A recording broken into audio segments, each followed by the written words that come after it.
আসসালামু আলাইকুম। কেমন আছেন সবাই? আরেকটি নতুন ভিডিও। আর এই ভিডিওতে আমি আপনাদের দেখাবো যারা ২০২৫ সালে যে নতুন ভোটার হালনাগাদ হলো, এই ভোটার হালনাগাদে যারা এনআইডি কার্ড করেছে, হোক তার বয়স ১৮ অথবা ১৮ নিচে।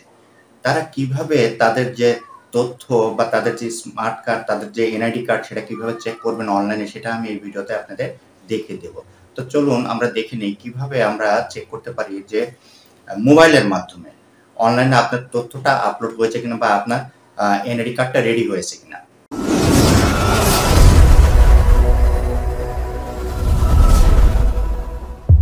তো আপনারা আপনাদের মোবাইলে প্রথমে যাবেন, আমিও একটু মোবাইল হাতে নিয়েছি। এই মোবাইল থেকে আপনারা এখান থেকে যেকোনো একটি ব্রাউজার বা আপনার কি বলে আপনি যেকোনো গুগলও আপনি এখান থেকে সিলেক্ট করে নিতে পারবেন। তো আমি একটু ব্রাউজার নিচ্ছি।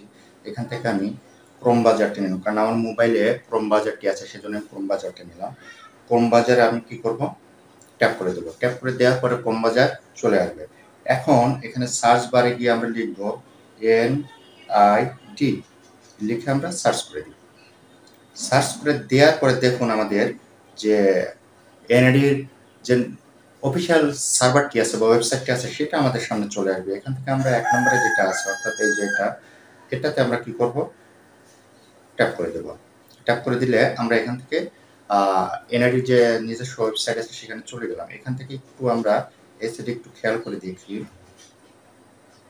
এই দেখুন স্মার্ট কার্ড স্ট্যাটাস, এটাই মূলত আমরা চেক করব। তো আমি এটাতে টাচ করে দিলাম।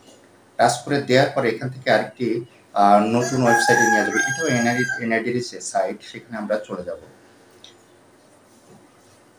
ওকে, আমরা চলে এসেছি এনআইডি যে সাব ওয়েবসাইট আছে। এখানে মূলত আপনারা আপনাদের এনআইডি কার্ড ডাউনলোড বা আদার সবকিছু এখান থেকে করতে পারবেন। তো এখানে প্রথমে আপনাকে যে কাজটি করতে হবে, আমি একটু খেয়াল করে দেখি। এখানে লেখা আছে জাতীয় পরিচয়পত্র নম্বর অবলিক ফর্ম নম্বর, অর্থাৎ আপনারা বর্তমানে যারা এবছরে কি বলে এনআইডি কার্ডের জন্য অ্যাপ্লাই করছেন তাদের কাছে কিন্তু একটা ভোটার স্লিপ আছে। সেই ভোটার স্লিপে কিন্তু একটি নাম্বার আছে। সেই নাম্বারটি মূলত এই প্রথম ঘরে বসাতে হবে। তো আমি এখানে যেহেতু আমি এনআইডি নাম্বার দিয়ে করব, তো আমার কাছে ফর্ম নম্বর এই মুহূর্তে নেই, আসলে আমি এনআইডি নাম্বার দিয়ে করব। তো আপনারা আপনাদের ফর্ম নম্বরটা এখানে দিয়ে দিবেন। তো আমি এনআইডি নাম্বারটা দিয়ে দিচ্ছি।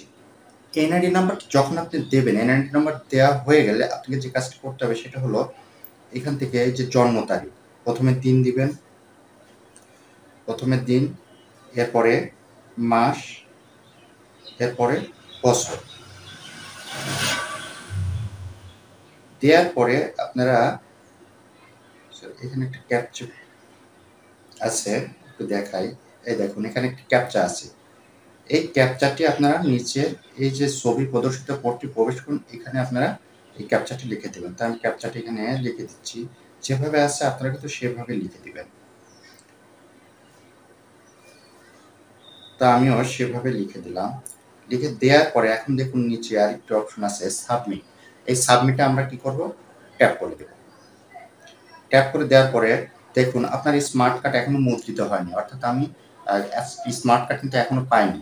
তা আপনাদের এই স্মার্ট কার্ডের এই সার্ভারের সঙ্গে যদি যুক্ত হয়ে যায় আপনাদের স্মার্ট কার্ডটা, অর্থাৎ আপনাদের তথ্যগুলো, তাহলে এখানে সেটা দেখাবে। আমি অন্য কোনো স্মার্ট কার্ড দিয়ে এটা দেখাতে পারতাম, তারপরেও এটা আমি করিনি কারণ আমার স্মার্ট কার্ড কিন্তু এখনো হয়নি। তাই এখান থেকে আপনারা চাইলে এটা দেখে নিতে পারবেন খুব সহজে। সেটা হোক আপনার এনআইডি নম্বর অথবা আপনার যে ভোটার স্লিপটা আছে সেই ভোটার স্লিপের নম্বর বা আমরা যেটাকে বলি ফর্ম নম্বর, সেই ফর্ম নম্বরটি দিয়েও আপনি এই কাজটি খুব সহজে করে নিতে পারবেন। তো আমরা এইভাবেই কিন্তু আমাদের যে এনআইডির তথ্য আপনারা যাচাই করে নিতে পারেন, সেটা স্মার্ট কার্ডের হতে হবে। আর এখন বর্তমানে যারা এখন বর্তমানে যারা কার্ড পাচ্ছেন, এনআইডি কার্ড পাচ্ছেন, সম্পূর্ণটাই কিন্তু স্মার্ট কার্ড। আপনার কাছে যদি কি বলে এই ওয়েবসাইট থেকেও ডাউনলোড করে থাকেন, সেক্ষেত্রেও কিন্তু আপনার যে স্মার্ট নম্বরটি থাকবে সেটা কিন্তু 10 ডিজিটেরই হবে। আমাদের যেমন 13 ডিজিট, আমরা এটাকে 17 ডিজিট করে ব্যবহার করি, আমাদের জন্মসালটা ব্যবহার করি, এরকম না। আপনারা 10 ডিজিটেরই এনআইডি কার্ড পাবেন, অর্থাৎ স্মার্ট নাম্বারটি পাবেন। স্মার্ট কার্ড না পেলেও যারা ভোটার হননি, ভোটার হলে শুধু তারাই স্মার্ট কার্ড পাবেন। আর ভোটার যারা হননি অর্থাৎ 18 এর নিচে যাদের বয়স, তারা কিন্তু স্মার্ট কার্ড পাবেন না। তারা পাবে হলো ওয়েবসাইট থেকে ডাউনলোড করা একটা কপি, সেখানে কিন্তু স্মার্ট নাম্বারটি থাকবে। তো সেই নাম্বারটি দিয়েও আপনারা চাইলে এটা চেক করে নিতে পারবেন। তো ভিডিওটি যদি ভালো লাগে অবশ্যই লাইক দেবেন, কমেন্টস করবেন এবং শেয়ার করবেন। আমার চ্যানেল থেকে এই জাতীয় ভিডিওগুলো আপনারা নিয়মিত দেখতে চাইলে অবশ্যই আমার চ্যানেলটিকে সাবস্ক্রাইব করে রাখবেন, পাশে থাকা বেল বাটনটি অন করে দিবেন। আর যারা আমাকে ফেসবুক থেকে দেখছেন তারা অবশ্যই আমাকে ফলো করে রাখবেন, তাহলে আমি এই জাতীয় ভিডিওগুলো আপলোড করলে আপনারা আপনাদের টাইমলাইন থেকে খুব সহজে তা দেখে নিতে পারবেন। আর আমার সঙ্গে বেশ অনেকটা সময় আপনারা অলরেডি ব্যয় করে ফেলেছেন, সেজন্য অসংখ্য ধন্যবাদ জানাচ্ছি।